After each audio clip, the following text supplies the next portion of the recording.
not listen to what I do. I will not change. I love people around me. And I my Nigeria people don't bring no bonga Bishop news story. My name na Neyi.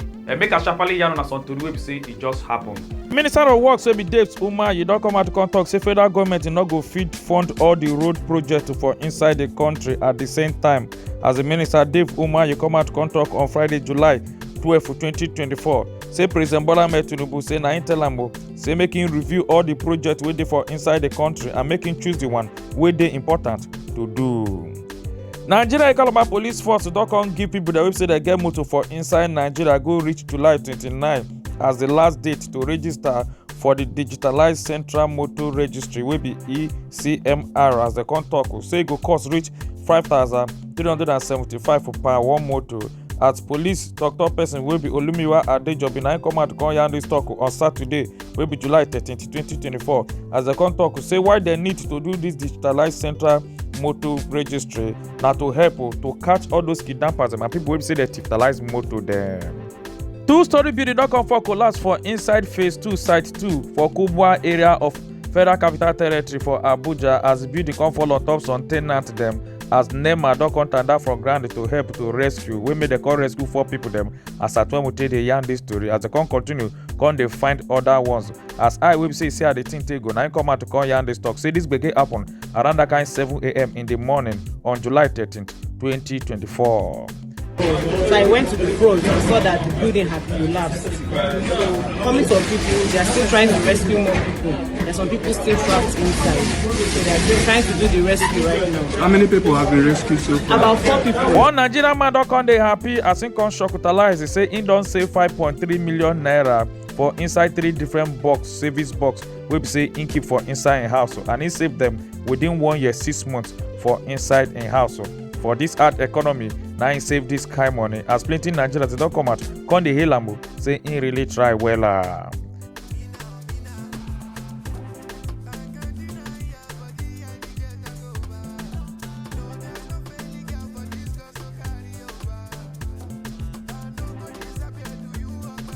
The governor for your state wey be Seyi Makinde don come out to come talk say the Supreme Court judgment to give local government the freedom to handle their own money wey be local government autonomy. Say that one na big distraction. As him come here say that will not be the major problem for inside Nigeria. Say the problem of Nigeria be say Nigerians dey no dey produce anything at all. As him come talk say na very big shame o. Say federal government dey go dey import food dey come inside Nigeria wey be say we go dey shop.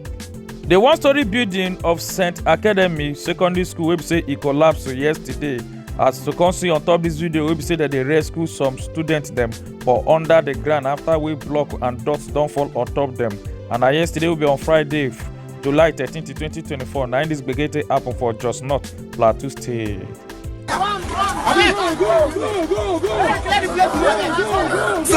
Sorry, come out. Jesus Christ. Because I will not come this way.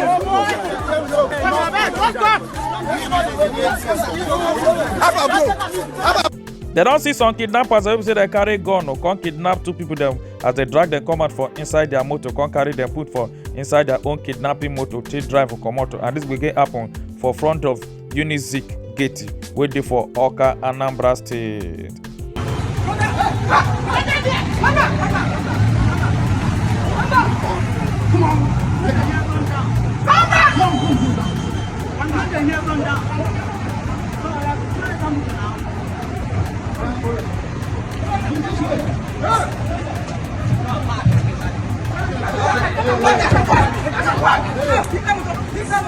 Amalom Dibunda guy, they just captured 1 man.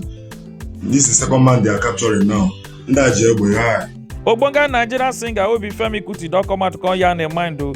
Say im former wife wey told them separate. Say im tell im wife say im like woman well o, and nothing go fit stop am. Say no go fit stay with one woman at all. Say but that im wife no come listen. Say but later na im make 2 of them come break up o. Wey make 2 of them come go their separate way. And he yarn this talk on Top Channels Television. because she did not listen to what I told her from the day one. I will not change. I love women. I love women around me. And I cannot be faithful.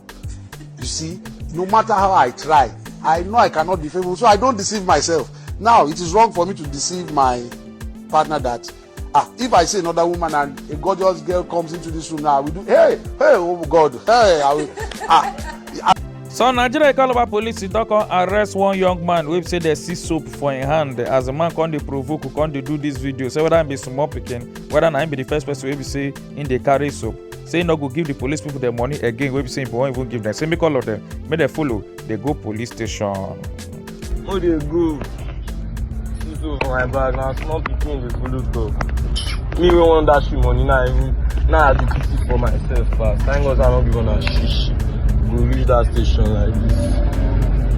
Be the first person to see soap for the bag. One woman, one name be Prisha Mosley, 26 years old, wey say she change herself from woman to man, wey they call transgender. She don't come out to come dey regret to say because the thing don't really affect her body. As she can't talk, say nobody tell her the truth when she dey small at the age of 17 years old to tell her say to do transgender not good at all. As she can't talk, say she go sue the doctors if say they do that operation. Say because when she do that operation, she not get sense at all. As she yarn this talk after say she don't born at the age of 26 years old, can't talk, say the thing affect her body well. One wife don't come provoke, come cut off her husband Igbola. Say because the husband go call another woman and then when two of them they knock Pekusu on top bed. And I don't know if say the husband they sleep for bed. Now so the woman can't go grab the 10 inches Igbola, can't use sharp knife, take cut and take come out. This big happen for inside Bugolo City, Philippines. This Nigerian lady don't come show the video of some of her friends where they go club to go enjoy themselves as they can't dress sexy, they drink expensive drinks them for inside the club. Call later can't show for top this video where we say her friends them they fight for fufu where they go shop for inside their house.